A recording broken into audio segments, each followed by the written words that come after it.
ओम शांति। 2 जून 2014। साकार महावाक्य। बाबा कहते, मीठे बच्चे, अवगुणों को निकालने का पूरा पुरुषार्थ करो। जिस गुण की कमी है उसका पोता में रखो। गुणों का दान करो तो गुणवान बन जाएंगे। प्रश्न, गुणवान बनने के लिए कौन सी पहली श्रीमत मिली हुई है? उत्तर, मीठे बच्चे, गुणवान बनना है तो पहला पॉइंट, किसी की भी देह को मत देखो, अपने को आत्मा समझो। एक बाप से सुनो, एक बाप को देखो, मनुष्य मत को नहीं देखो। दूसरा पॉइंट, देह अभिमान के वश ऐसी कोई एक्टिविटी ना हो जिससे बाप का व ब्राह्मण कुल का नाम बदनाम हो। उल्टी चलन वाले गुणवान नहीं बन सकते, उन्हें कुल कलंकित कहा जाता है। ओम शांति। बाप दादा जब संदली पर बैठे, आने से पहले अपने हाथ में मोतियों के फूल लेकर आए हैं। मोतिया का फूल होता है ना, जिसमें बहुत खुशबू होती है। बाप दादा के हाथ में मोतिये के फूल थे। हाँ? बाबा आए तो बाबा मोतिये के फूल लेकर आए। तो बाबा ने कहा, बाबा साक्षात्कार कराते हैं। इस मोतिये के फूलों का बच्चों को साक्षात्कार कराते हैं। साक्षात्कार माना दिखाना होता है ना। तो बाबा ये मोतिये के फूल बच्चों को दिखाते हैं। ऐसा खुशबूदार फूल बनने का है। तुम बच्चों को ऐसा खुशबूदार फूल बनने का है। बच्चे जानते हैं हम फूल बने थे जरूर। गुलाब के फूल, मोतिये के फूल भी बने थे, अथवा हीरे भी बने थे। अब फिर बन रहे हैं, अब फिर बन रहे हैं। यह है सच्चे, आगे तो थे झूठे। झूठ ही झूठ, सच की रत्ती भी नहीं। अभी तुम सच्चे बनते हो तो फिर सच्चे में सब गुण भी चाहिए। अभी तुम सच्चे फूल बन रहे हो ना, तो फिर सच्चे फूलों में सब गुण भी चाहिए। जितने जिसमें गुण हैं उतना औरों को भी दान दे आप समान बना सकते हैं। इसलिए बाप बच्चों को कहते रहते हैं, बच्चे पोता में रखो अपने गुणों का, पोता में रखो अपने गुणों का। हमारे में कोई अवगुण तो नहीं है।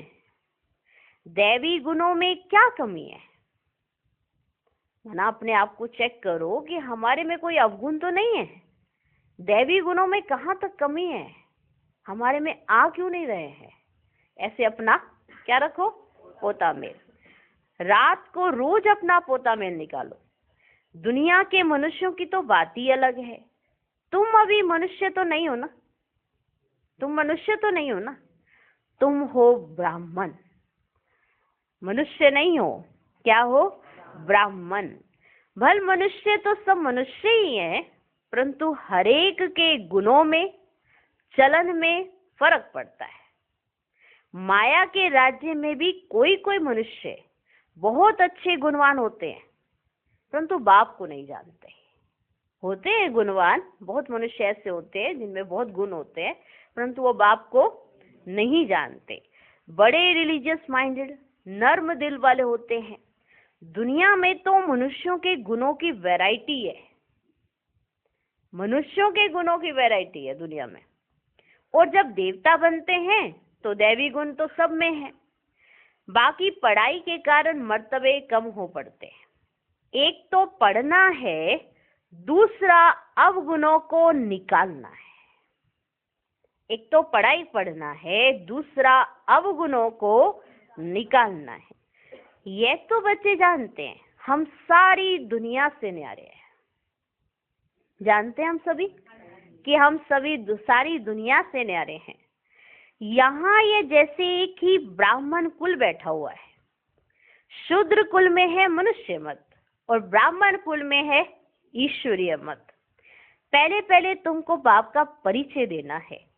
तुम बताते हो फलाना आर्ग्यू करते हैं, जब कोई आता है ना तो बाबा को बताते हैं ना, बाबा फलाना तो ऐसे आर्ग्यूमेंट कर रहे थे, फलाना तो ऐसे समझने की कोशिश ही नहीं कर रहे थे, तो तुम बताते हो ना कि फलाना ऐसे आर्ग्यू करते हैं।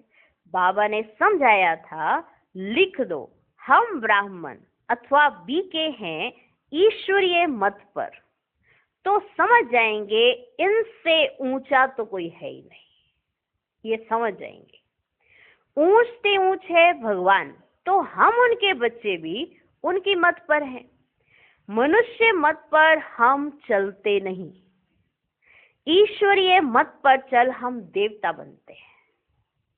ये बताओ उनको, मनुष्य मत पर हम चलते नहीं, ईश्वरीय मत पर चल हम देवता बनते हैं।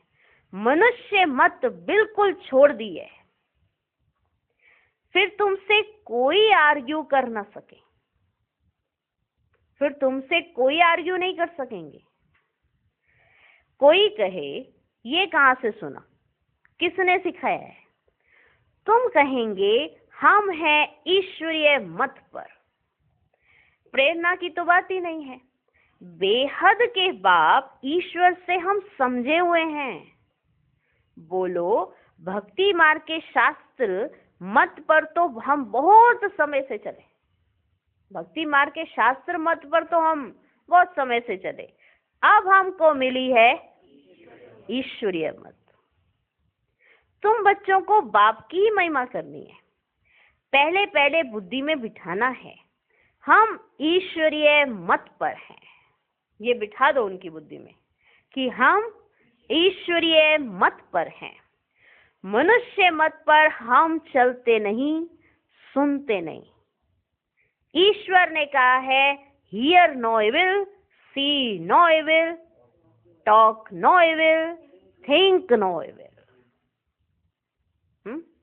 मनुष्य मत नहीं।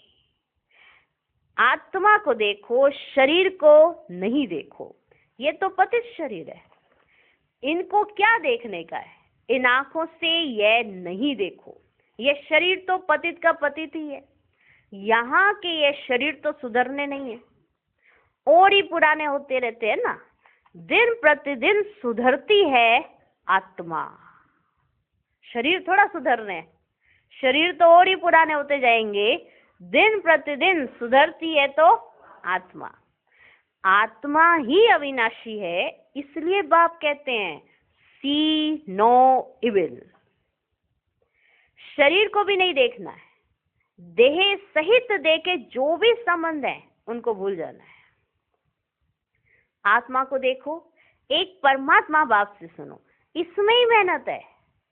तुम फील करते हो ये तो बड़ी सब्जेक्ट है, हाँ, आत्मा ही देखना, आत्मा के गुणों को ही देखना, गुण ही धारण करना, समझ में तो आती है कि ये तो बड़ी सब्जेक्ट है। जो होशियार होंगे उनको पद भी इतना ऊंच मिलेगा, सेकंड में जीवन मुक्ति मिल जाती है, मिल सकती है ना सेकंड में जीवन मुक्ति। परंतु अगर पूरा पुरुषार्थ नहीं किया तो फिर सजाएं भी बहुत खानी पड़ेंगी। अगर पूरा पुरुषार्थ नहीं किया तो फिर सजाएं भी बहुत खानी पड़ेंगी। तुम बच्चे अंधों की लाठी बनते हो बाप का परिचय देने के लिए। आत्मा को देखा नहीं जाता, जाना जाता है। आत्मा को देखा नहीं जाता, जाना जाता है। आत्मा कितनी छोटी है, इस आकाश तत्व में देखो मनुष्य कितनी जगह लेते हैं, है ना। कितनी जगह ली है मनुष्य ने इस आकाश तत्व में। मनुष्य तो आते जाते रहते हैं ना, आत्मा कहाँ आती जाती है क्या? अभी शरीर से गई फिर आई, शरीर से गई फिर आई, ऐसे तो नहीं ना। शरीर से आते जाते हैं ना, एक स्थान से दूसरे स्थान पर जाते हैं तो शरीर से जाते हैं ना। आत्मा की कितनी छोटी सी जगह होगी बताओ, विचार करने की बात है। कितनी छोटी जगह होगी आत्मा की, विचार की बात है या नहीं है, है ना। आत्माओं का झुंड होगा, शरीर के भेंट में आत्मा कितनी छोटी है, वह कितनी थोड़ी जगह लेगी। कौन? आत्मा। और शरीर को देखो कितनी जगह चाहिए। अभी बैठे हैं सभी तो कितनी जगह चाहिए, चेयर भी चाहिए, नीचे भी बैठे हैं तो सब कुछ चाहिए ना शरीर को। तो आत्मा को कितनी छोटी सी, कितनी थोड़ी सी जगह देगी। तुमको तो रहने के लिए तो बहुत जगह चाहिए। अभी तुम बच्चे विशाल बुद्धि बने हो, बाप नई बातें समझाते हैं नई दुनिया के लिए, और फिर बताने वाला भी नया है। हाँ, मनुष्य तो सबसे रहम मांगते रहते हैं ना, अपने में ताकत ही नहीं है। हाँ, जो अपने पर रहम कर सके, इसलिए रहम को मांगते रहते हैं। खुद में इतनी ताकत नहीं कि अपने पर रहम कर सके, इसलिए रहम को मांगते रहते हैं। तुमको ताकत मिलती है, तुमने बाप से वर्षा लिया है, और कोई को रहम दिल नहीं कहा जाता है। मनुष्य को कभी देवता नहीं कह सकते। रहम दिल एक ही बाप है जो मनुष्य को देवता बनाते हैं। इसलिए कहते हैं परम पिता परमात्मा की महिमा अपरम अपार है, उसका पारावार नहीं है। अभी तुम जानते हो उनके रहम का पारावार नहीं है, उनके रहम का पारावार नहीं है। ऐसा नहीं कि वो बहुत बड़ी आत्मा है, कोई ऐसा उसमें से जास्ती जगह लेंगे। हाँ, परम पिता परमात्मा ऐसा नहीं है, उनके रहम का पारावार नहीं है। बाबा जो नई दुनिया बनाते हैं ना, उसमें सब कुछ नया होता है। मनुष्य, पशु, पक्षी सब सतो प्रधान होते हैं। जो नई दुनिया बनेगी ना, उसमें ये सब चीजें सतो प्रधान होती है। बाप ने समझाया है, तुम ऊंच बनते हो ना, तो तुम्हारा फर्नीचर भी ऐसा ऊंच गाया जाता है। तुम ऊंच बनेंगे तो तुम्हारा जो फर्नीचर होगा वो भी तो तुमको ऊंची मिलेगा ना। बाप को भी कहते हैं ऊंचे ते ऊंचा, जिससे विश्व की बादशाही मिलती है।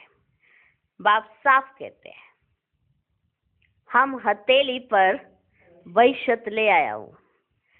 किस लिए? हाँ, बच्चों की खातिर। तो वो लोग जो है ना, हथेली से केसर आदि निकालते हैं ऐसे करके।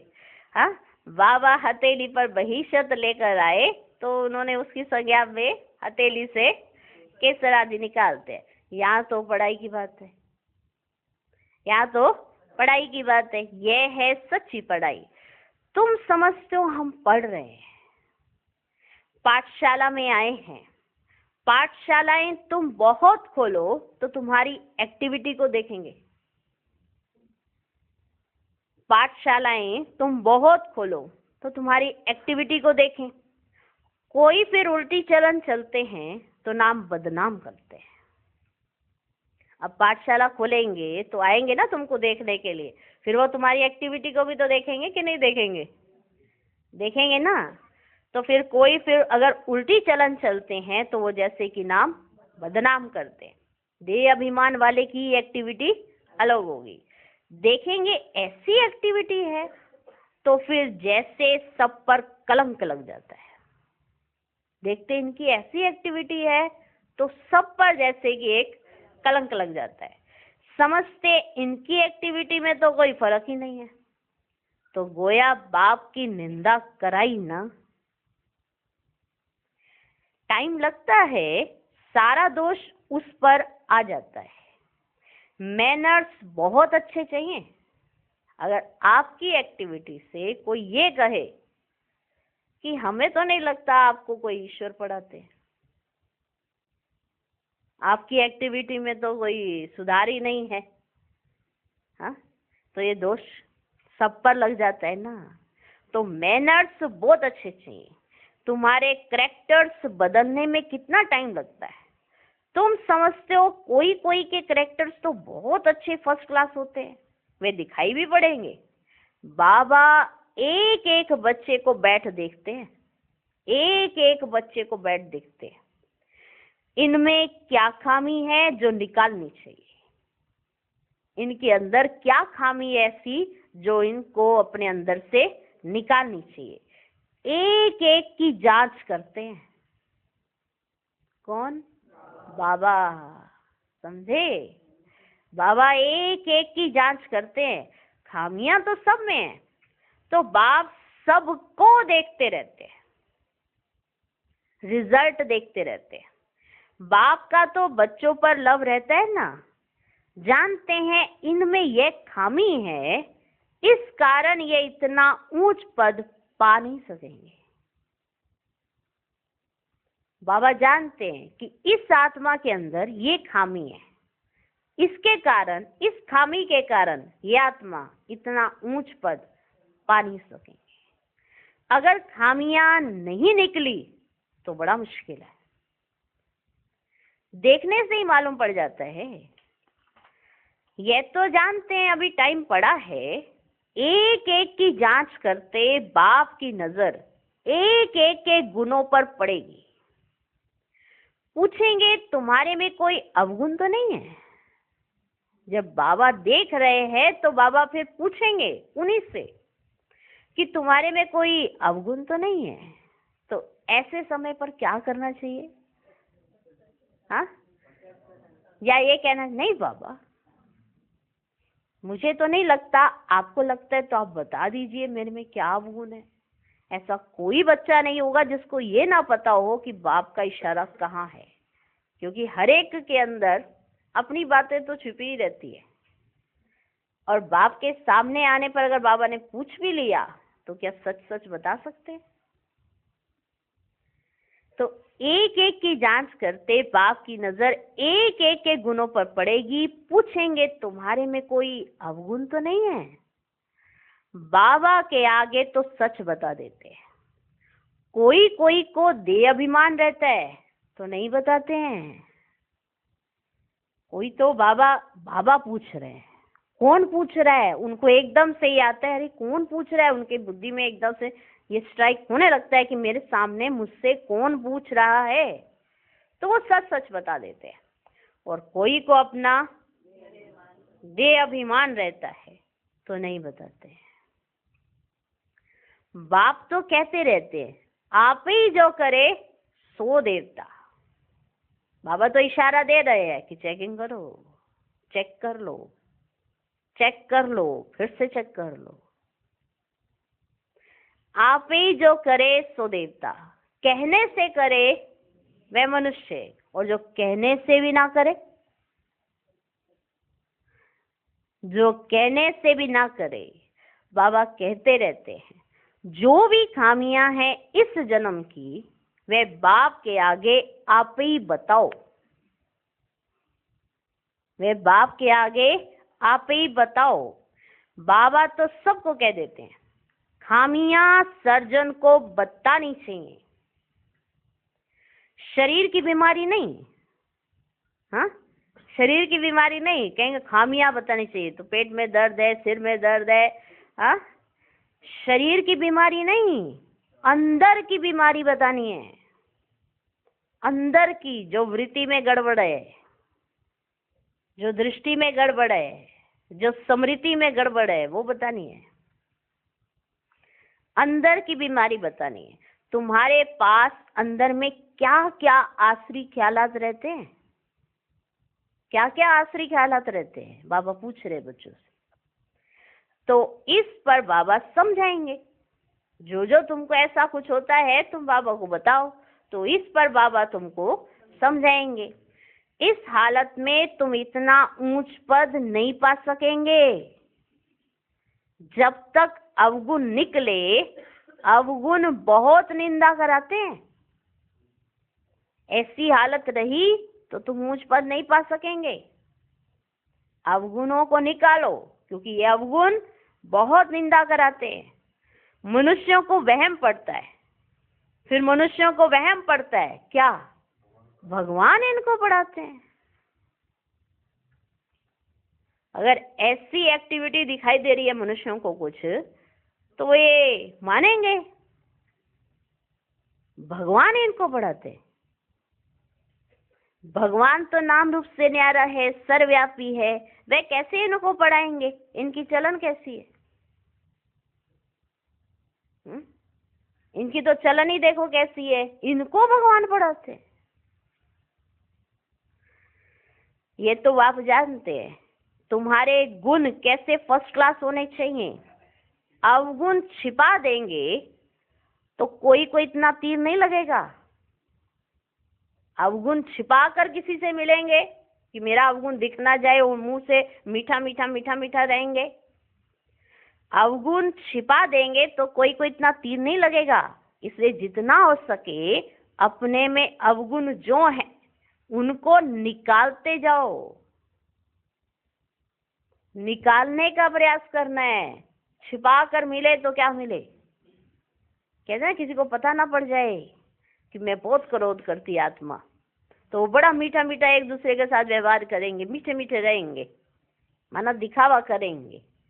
अंदर से अवगुणों को छिपाने का ही तो प्रयास कर रहे हैं ना, अंदर बाहर एक नहीं है। हाँ, तो ये जो अवगुण छिपा कर किसी को कुछ सुनाएंगे तो तीर थोड़ा ही लगेगा। तीर तो तब लगे ना जो तुम्हारे में अवगुण है उसको निकालते जाओ। जब उस अवगुण से खुद को भी घृणा होनी चाहिए ना, तब वो निकले वो अवगुण। नोट करो, हमारे में ये खामी है तो दिल अंदर में खाएगी। नोट करो अपने अंदर, हमारे में ये खामी है तो अंदर से ना दिल बार बार खाएगी। और नोट ही नहीं करते, समझते इसकी तो जरूरत ही है, समझते हैं ऐसे ही व्यवहार चलेगा, तो बदलेंगे कहां से। नोट करो, हमारे में ये खामी है तो दिल अंदर में खाएगी। घाटा पड़ता है तो दिल खाती है। व्यापारी लोग अपना रोज खाता निकालते हैं या 10 दिन बाद निकालेंगे, रोज निकालते हैं ना, रोज अपना खाता निकालते हैं। आज कितना फायदा हुआ, रोज का खाता देखते हैं।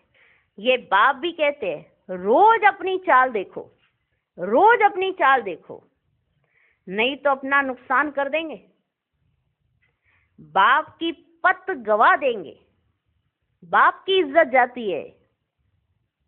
क्योंकि ऐसी एक्टिविटी चलते हैं तो दुनिया तो यही कहती है ना, ये भगवान के बच्चे, हमें तो नहीं लगता इनकी एक्टिविटी में तो कहीं भी सुधार नहीं। इतना क्रोध करते हैं, इतना गाली गलौज करते हैं, इतना ऐसे करते हैं, आते घर में तूफान हो जाता है, बर्तन खड़कने लग जाते हैं, आपस में लड़ाई झगड़ा करते हैं, तो कौन कहेगा। हाँ, अगर अवगुण ज्यादा दिखाई पड़ते हैं, गुण दिखाई नहीं पड़ते हैं, तो कौन कहेगा कि ये भगवान के बच्चे हैं। तो बाबा कहते बाप की पत गवा देते हैं। पत माना इज्जत। गुरु की निंदा कराने वाले ठोर ना पाए, दे अभिमानी ठोर नहीं पा सकेंगे, देही अभिमानी अच्छी ठोर पाएंगे। देही अभिमानी बनने के लिए ही सब पुरुषार्थ करते हैं, इसीलिए तो है ना देही अभिमानी बने। दिन प्रतिदिन सुधरते जाते हैं। देह अभिमान से जो कर्तव्य होते हैं ना, उनको काटते रहना है। जो जो कर्म देह अभिमान के चलते किए हैं उनको देही अभिमानी अवस्था से काटते जाओ, नहीं तो बहुत नुकसान हो जाएगा। देह अभिमान से पाप जरूर होता है, इसलिए देही अभिमानी बनते रहो। यह तो समझ सकते हो जन्मते ही राजा कोई होता नहीं है, ये तो समझते हो ना। मेहनत तुम्हें करनी पड़ेगी, क्योंकि जन्मते ही कोई राजा नहीं होते। इसका अर्थ ये हुआ कि मेहनत करोगे तो बनोगे जरूर, नहीं करोगे तो नहीं बनोगे। और मेहनत करनी पड़े कि हमें गुणवान बनना है। देही अभिमानी बनने में टाइम तो लगता है ना, यह भी तुम समझते हो। अभी हमको वापस जाना है, ये समझ में आता है कि नहीं आता हम सब बच्चों को। हम सब बच्चों को ये पता है हमें यहाँ नहीं रहना है, हमें घर जाना है। तो फिर हम इतनी मेहनत क्यों नहीं करते कि हम सब गुणों को धारण कर लें। अवगुणों को क्यों पकड़ के बैठे, उनका पोता मेल नहीं निकालते कि अरे ये मेरा गया कि नहीं गया। अगर थोड़ी सी मेहनत भी करते हैं ना तो ऐसे नामाचार करना शुरू कर देते हैं। हम तो देखो कितना पुरुषार्थ कर रहे हैं, क्या काहे का पुरुषार्थ। दुनिया कहे कि हाँ ये बदल गई आत्मा। बाबा के पास बच्चे आते हैं ना, कोई 6 मास बाद आते, कोई 8 मास के बाद भी आते हैं, तो बाबा देखते हैं इतने समय में क्या उन्नति हुई है इसकी। 6 मास के बाद आई है आत्मा बाबा से मुलाकात करने, तो बाबा देखते हैं ना इतने समय में इसने क्या उन्नति की है। दिन प्रतिदिन कुछ सुधरते रहते हैं, या तो कुछ दाल में काला है। दिन प्रतिदिन या तो थोड़े थोड़े सुधरते जाएंगे, या तो कुछ दाल में काला है। कोई चलते चलते पढ़ाई छोड़ देते। बाबा कहते हैं ये क्या, भगवान तुमको पढ़ाते हैं? हाँ, आज भगवान खुद ही पूछ रहे हैं, तुम्हें लगता है कि भगवान तुमको पढ़ाते हैं और तुम ये दिखा पाओ कि भगवान तुमको पढ़ाते हैं? बाबा कहते हैं ये क्या, भगवान तुमको पढ़ाते हैं, भगवान भगवती बनाने ऐसी पढ़ाई तुम छोड़ देते हो? अरे वर्ड गॉड फादर पढ़ाते हैं, इसमें अब्सेंट। माया कितनी प्रबल है, फर्स्ट क्लास पढ़ाई से तुम्हारा मुख ही मोड़ लेती है। बहुत हैं जो चलते रहते हैं फिर पढ़ाई को लात मार देते हैं। पहले धीरे धीरे चलते रहते हैं फिर पढ़ाई को लात मार देते हैं। ये तो तुम समझते हो। अब हमारा मुख है स्वर्ग की तरफ और लात है नर्क की तरफ। तुम और संगम योगी ब्राह्मण, ये पुरानी रावण की दुनिया है ना बच्चे, ये रावण की दुनिया पुरानी। हम वाया शांति धाम सुख धाम तरफ जाएंगे। बच्चों को ये याद रखना पड़े, टाइम बहुत कम है, टाइम बहुत कम है। कल भी शरीर छूट सकता है, फिर क्या करेंगे? कल ही तो शरीर छूट सकता है, फिर क्या करें? बाप की याद ही नहीं होगी तो फिर अंतकाल जो स्त्री सिमरे। बाप समझाते तो बहुत हैं, ये सब गुप्त बातें हैं, नॉलेज भी गुप्त है। ये भी जानते हैं कल्प पहले जिसने जितना पुरुषार्थ किया है वही कर रहे हैं। ड्रामा अनुसार बाप भी कल्प पहले मुआफिक समझाते रहते हैं, कल्प पहले मुआफिक बाप भी समझाते रहते हैं। इसमें फर्क नहीं पड़ सकता है। बाप को याद करते रहो तो तुम्हारे विक्रम विनाश होते जाए। सजा नहीं खानी चाहिए। बाप के सामने सजाएं बैठ खाएंगे तो बाप क्या कहेंगे? बाबा के सामने बैठकर सजाएं खानी पड़े तो बाप क्या कहेंगे कि मैंने इतनी मेहनत की इनको पढ़ाने की और इन्हें तब भी समझ नहीं आया कि इन्हें करना क्या था।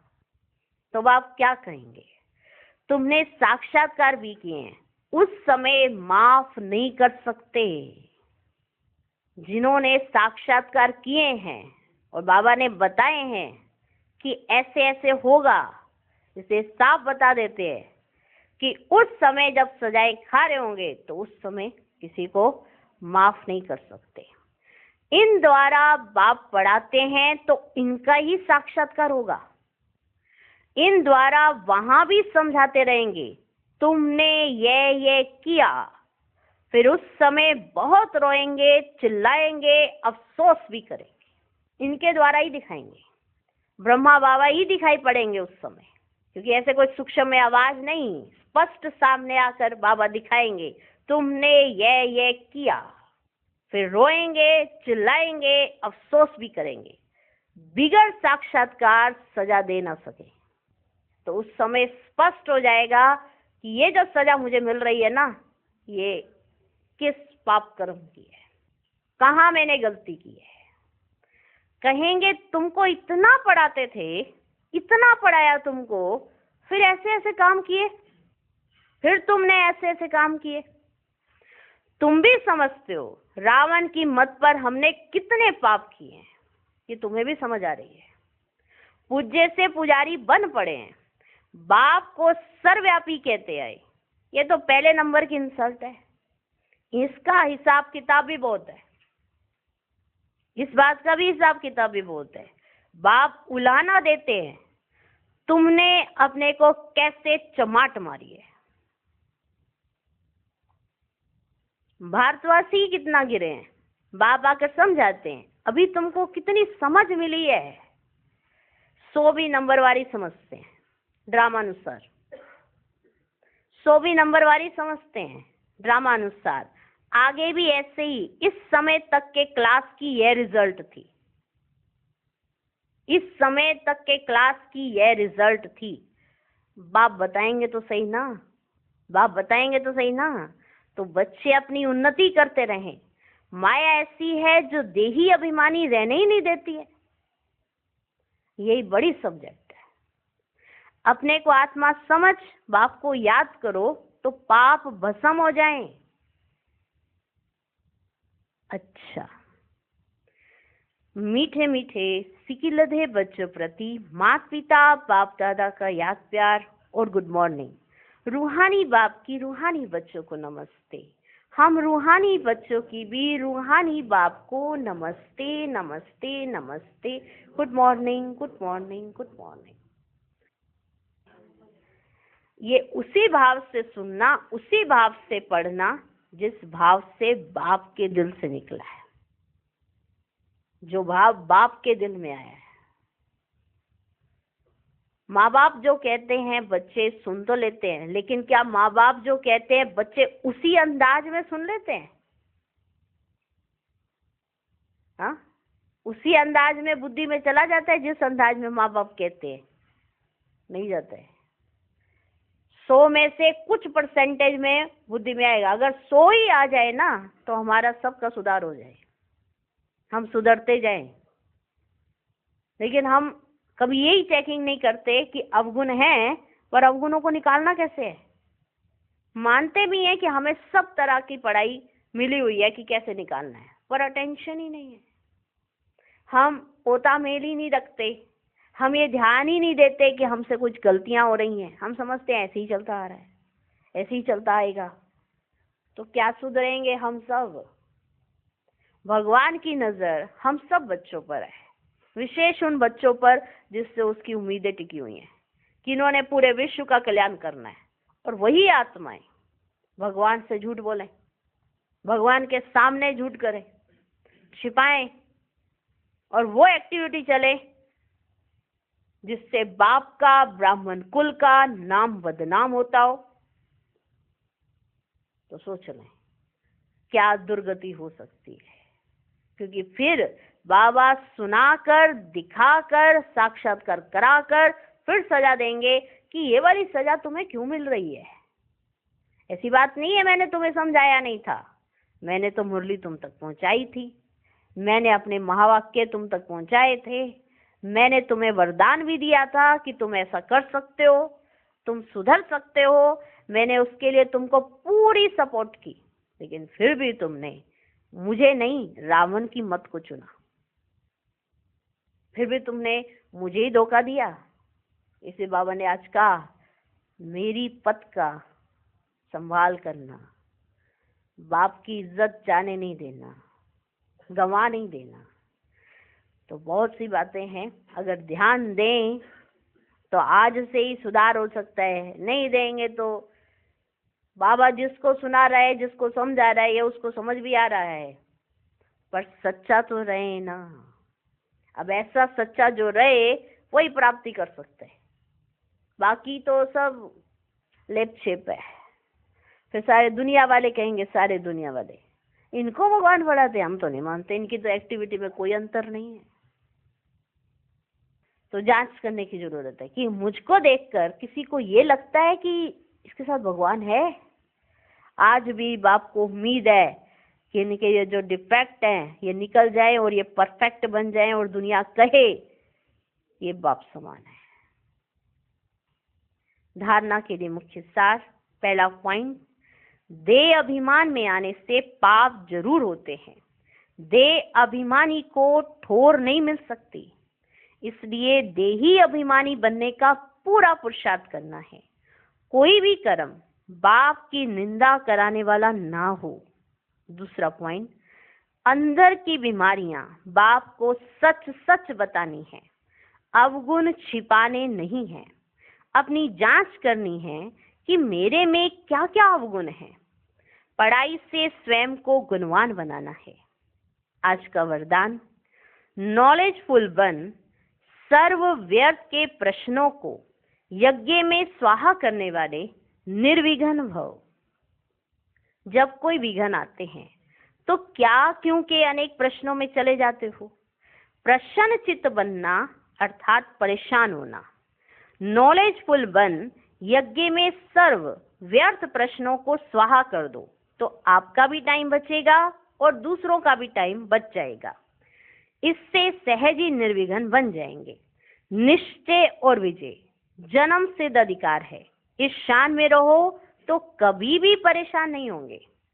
स्लोगन, सदा उत्साह में रहना, और दूसरों को उत्साह दिलाना, यही आपका ऑक्यूपेशन है। ओम शांति।